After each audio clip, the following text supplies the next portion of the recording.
I 1215 udstedte den engelske konge Magna Carta, også kaldet det Store Frihedsbrev. I oplysningstiden fra slutningen af 1600-tallet til slutningen af 1700-tallet kom der for alvor gang i diskussionen om menneskets frihedsrettigheder.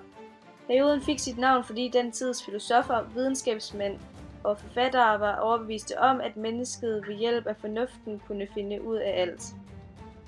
I 1679 vedtog det engelske parlament en lov, der svarede til Magna Cartas. I Danmark blev der først indført en tilsvarende lov i 1795. Den engelske filosof John Locke fra 1632 til 1704, han mente, at alle var født lige, frie og uafhængige. I 1689 udgav han en bog om styreformer, hvor han skrev, at alle mennesker var født lige, frie og uafhængige. Man skulle dog kun give afkald på så lidt frihed som nødvendigt for det fælles bedste, det vil sige for at samfundet fungerede. Locke kaldte det almenvældet, som skulle afgøres af folkeviljen. Den franske filosof Charles Louis fra 1689 til 1755 var optaget af demokratiet. Han arbejdede videre med Lockes idéer omkring samfundet. Og den franske filosof Voltaire fra 1694 til 1778 mente, at alle skulle have ret til at give udtryk for deres synspunkter. I en diskussion sagde han: "Jeg foragter deres mening herom, men jeg vil med mit liv forsvare deres ret til at ytre den." Senere i den franske revolution krævede de fattige dele af befolkningen, at de rige skulle dele deres velstand med dem. Rigdommene skulle så fordeles til de fattige, men de rige gad ikke dele, derfor blev ledere af de fattige arresteret og henrettet.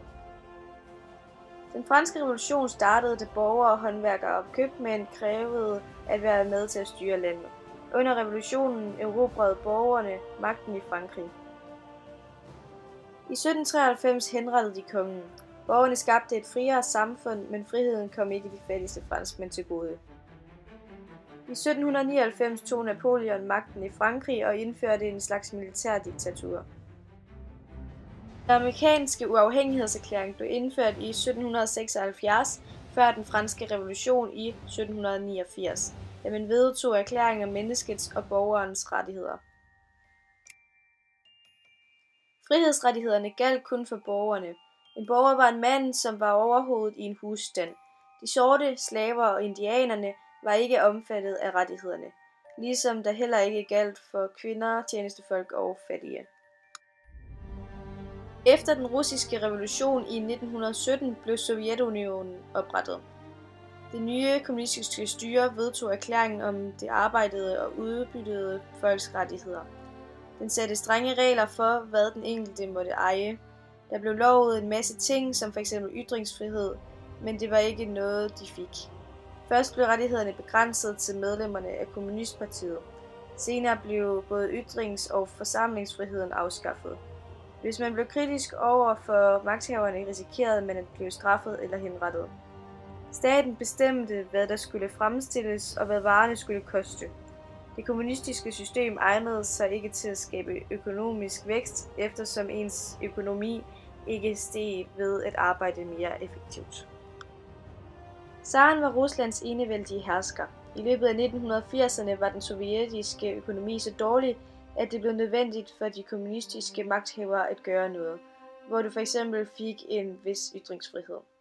I 1991 brød Sovjetunionen sammen, og supermagten blev opløst.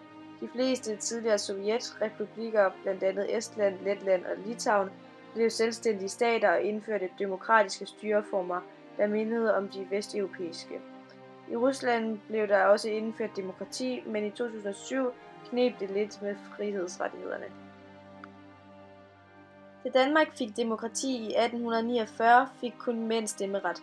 Inden for husstanden galt privatlivets fred. Det indebar, at manden, husstandens overhoved, husbonden, bestemte alt. I midten af 1800-tallet var en meget stor del af befolkningen tyende. I Tyendeloven fra 1854 står der blandt andet, at tyenet skal underkaste sig den huslige orden hos husbonden. I begyndelsen af 1920'erne blev Tyendeloven afskaffet, og mænd og kvinder blev ligestillet i ægteskabet. I 1915 fik kvinder og tyende valgret til parlamentet, dengang Rigsdagen. I midten af 1400-tallet fandt man ud af en teknik, som man kunne udtrykke sin mening og viden. Også kritik, som hverken kirken eller fyrsterne var interesseret i. Derfor indførte myndighederne censur. I 1770 indførte Struensee trykkefrihed, men blev senere halshugget af samme grund. Grundloven blev vedtaget i 1849, da demokratiet erstattede enevælden. Magten skulle nu deles mellem den lovgivende magt, i dag Folketinget, den udøvende magt, i dag regeringen, den dømmende magt, i dag domstolene. Grundloven kan kun ændres ved en folkeafstemning. Den seneste fandt sted i 1953. Den indførte blandt andet kvindelig tronfølge, som Margrethe II kunne efterfølge faderen Frederik 9.